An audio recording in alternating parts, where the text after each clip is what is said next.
Good morning. I expect crap for dancers. Good morning. Good morning. Okay, hi, my name's Dan. Thank you, Anith, for the introduction. It's great to be here and to come and talk to a lot of athletes and athlete coaches like yourselves. I jump around for a living, much like you guys, but probably less gracefully, I suspect, and probably fall over a lot more. But to explain parkour and a little bit about what I do first, I'm going to show a video which is going to probably explain it a lot more eloquently.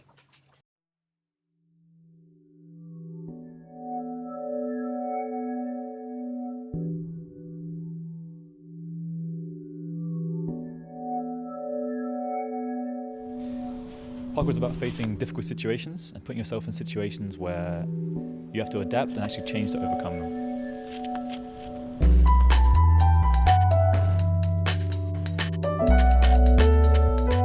We develop around our body being able to move. I think moving helps us reach that natural level of unity, that we reach that balance in our body.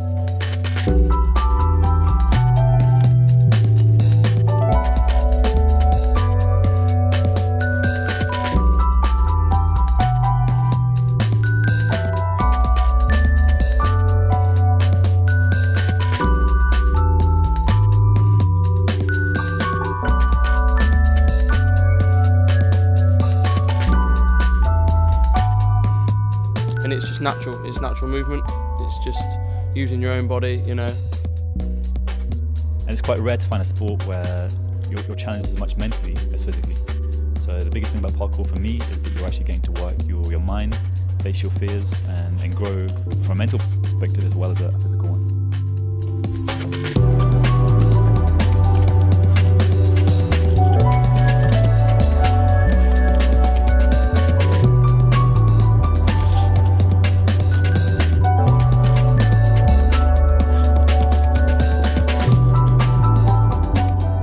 I wouldn't say parkour itself is a life philosophy, but what it inspires is pretty much self-improvement, and that's the kind of philosophy I take away.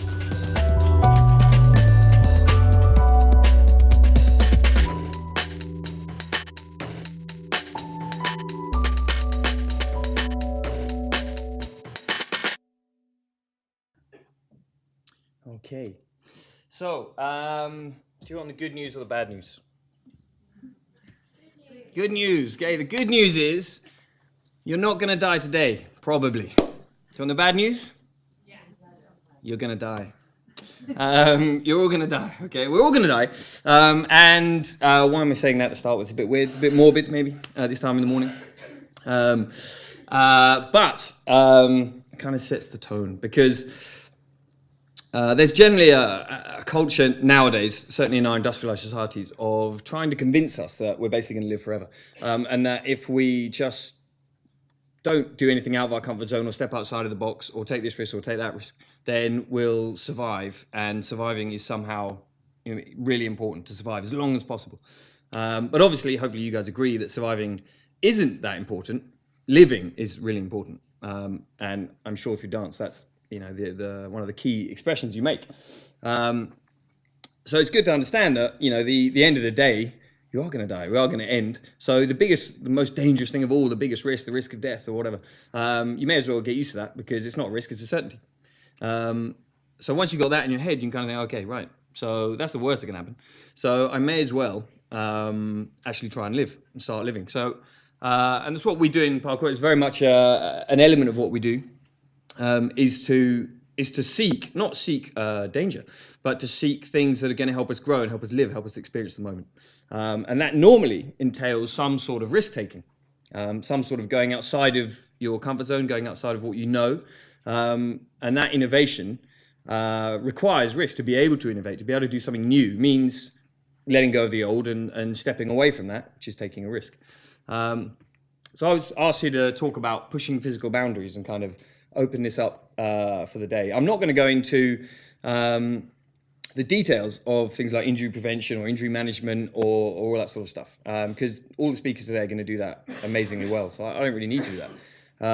What I'm going to talk about is a little bit more conceptual, and just try and get us thinking in a different way about taking risks, and maybe a different way about injury itself. it's probably no accident that Dance UK got in touch with us and said, we want to talk about this kind of stuff, and you guys probably get injured all the time, so come and talk about it.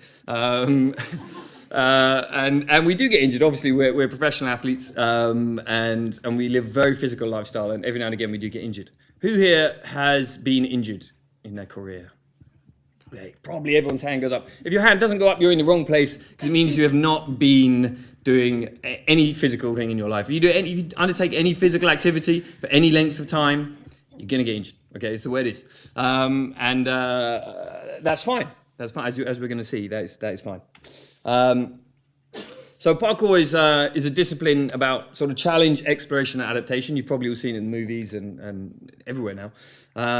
And it's very much an autotelic discipline. By that I mean it's self-purposed. So we don't have competitions, things like that. We aren't judged, but we will find our own purpose, and then we'll find a way to achieve it. So we'll find a jump or a challenge or a movement, and then we'll train towards achieving it, and we'll achieve it, and that's it. So we find the purpose and we go towards it. That's what autotelic means. It just means self-purposed, really self-driven. So because of that, there's a huge element of self-responsibility in what we do.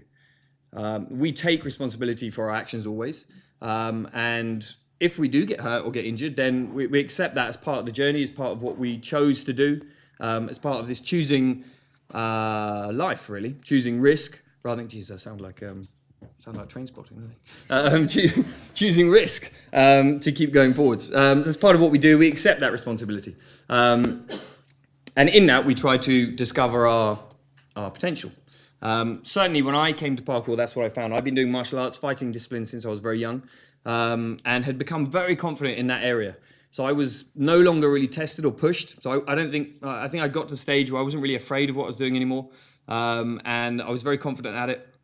And then the first time I tried parkour about 12 years ago, when it was tiny, about 50 people in the world knew about it back then. The first jump I did, kind of out training. I was living in Japan at the moment, out training with a friend. Neither of us knew what we were doing. Found a jump that kind of looked interesting between two walls. It was about 20 foot up. So if he'd fallen, probably would have got broken something, I guess. But I could see that I could easily do it physically. But mentally, it really scared me, obviously. And I hadn't felt fear for a long time. So that really engaged me. I thought, this is amazing. I haven't been afraid like this for a long time. So I wanted to do it, and jumped and managed to do it. We generally don't coach like that nowadays, but we sort of get up there and jump and good luck. But sometimes, but no, not all the time. So we don't encourage that, but that's how I started. That's how a lot of us started back then. And what it made me realize climbing up from that jump was, wow. I mean, I had no idea my potential. I had no idea I was capable of that sort of thing, physically or mentally. So then I started to research and go into it and find the founding practitioners from France and train with them. And what I realized when I started training with them especially was that I used to think I was sort of strong, fit, capable, and all that sort of stuff. Had good balance, good spatial awareness and all this through martial arts. But when I saw what they were doing, I realized that I was a complete beginner, a complete novice in physical terms. They were 100 times stronger than I was, 100 times quicker, 100 times more fearless, much better balance. Could do things I wouldn't even have thought were humanly possible until I saw them do it. So I realized that my boundaries were quite limited, and their boundaries were really expansive. So what they were doing wasn't dangerous. It had risks, but it wasn't dangerous because they knew how to do it. They were in control of what they were doing, which is obviously the difference between risk and danger. So they just expanded their boundaries a lot, and I wanted to do that. So I kept training with them and sort of achieve the same level.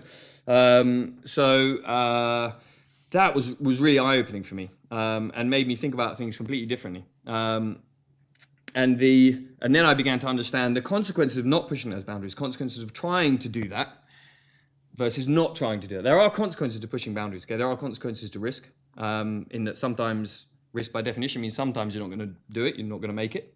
The least sort of bad risk could be that you just embarrass yourself in some way or don't make it. You think, well, I'll try tomorrow, don't quite make it. Obviously the worst or the higher end of consequences are you get hurt, you get injured, or maybe you die, which obviously we're trying to avoid. But there are consequences to what you're doing, consequences to taking these risks. But the consequences of not trying to take them, for me, I realized were much higher. In that then I would achieve nothing. I wouldn't understand my potential. I wouldn't reach my limits. I wouldn't live. So I'd maybe survive for a bit longer in a nice sort of cotton wool way, but eventually I'm going to die, and then what? So I haven't learned anything, I haven't really experienced anything, I haven't seen what I could do. So for me, the consequences of not trying were worse than the consequences of trying. So that's why I began to try, take those risks. So we learned to embrace risk and fear. Okay, we realized that innovation requires risk. We embrace it, we try to move towards it, and we try to understand that you can manage it through healthy training and through healthy outlook on life. Okay, and to get away from this sort of let's avoid all risk mindset. A good friend of mine, the Professor David Ball, who's the first professor of risk in the UK. He was, which is an amazing title. He came up with this idea that we shouldn't have risk assessments. I'm sure all of you guys do risk assessments to the nth degree. We shouldn't do risk assessments. We should do risk-benefit assessments. Some of you may have heard that term, and it was changed that term in some fields, which is really good because it gets across the idea that, yeah, there are some risks, but the benefits of that risk are high enough that you should take the risk and you should allow them to take the risk. Yeah. So it's kind of an equation of risk versus benefit, rather than just saying, what's the risk? Oh my God, we can't do it, it's too risky. Because then you'd never do anything, right? Because pretty much everything's risky. So I really like that approach, and that it kind of informs our training and our coaching and all the certifications when we run certifications for people to coach what we do. That's an important part of it. Those are some graphs. You have to have graphs in a PowerPoint. They don't mean anything, okay? But if you don't, my maths teacher told me long ago, if you do a PowerPoint and there's no graphs in it, it's really not a good PowerPoint. So there we go. They don't mean anything. Don't take any note of that bit. And if that bit's in your pack, then, throw it away.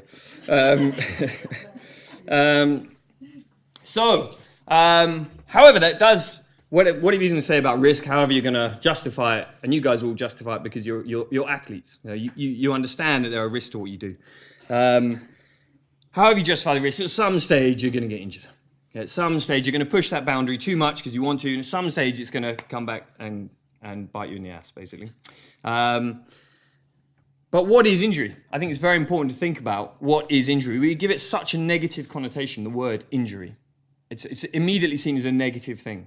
But what is it really? Okay, obviously there are overuse injuries and there are acute injuries, roughly divided into those two categories.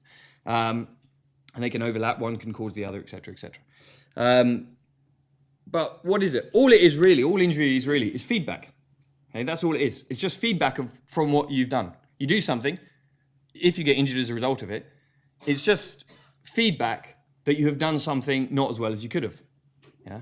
Or you've been your training method is poor and therefore you developed an overuse injury, or whatever. And that feedback is, if we see it that way, we stop seeing it negatively, we start seeing it actually as something that maybe has something for us to learn. So maybe it's actually a gift being injured, because it normally shows you the thing you need to learn the most in your discipline. If you get injured, it normally points out the thing you are doing wrong the most. And it might not be a physical thing. That's an important thing to realize. It may not be that your training method is wrong. Maybe your physical training program is great, but it might be that your mental approach is not quite right. Either you're pushing yourself too hard and you're trying to progress too quickly, or you're simply not balanced mentally at the time. So you may be upset or angry, or trying to impress your friends or something like that, and do something that isn't quite within your reach, and you get hurt. So that feedback, you should just understand what that is telling you. You should understand that it's not, okay, my training, if it's, for example, you were trying to impress your friends, it's maybe not that your training method was wrong. It's that, okay, there's something wrong with my mentality.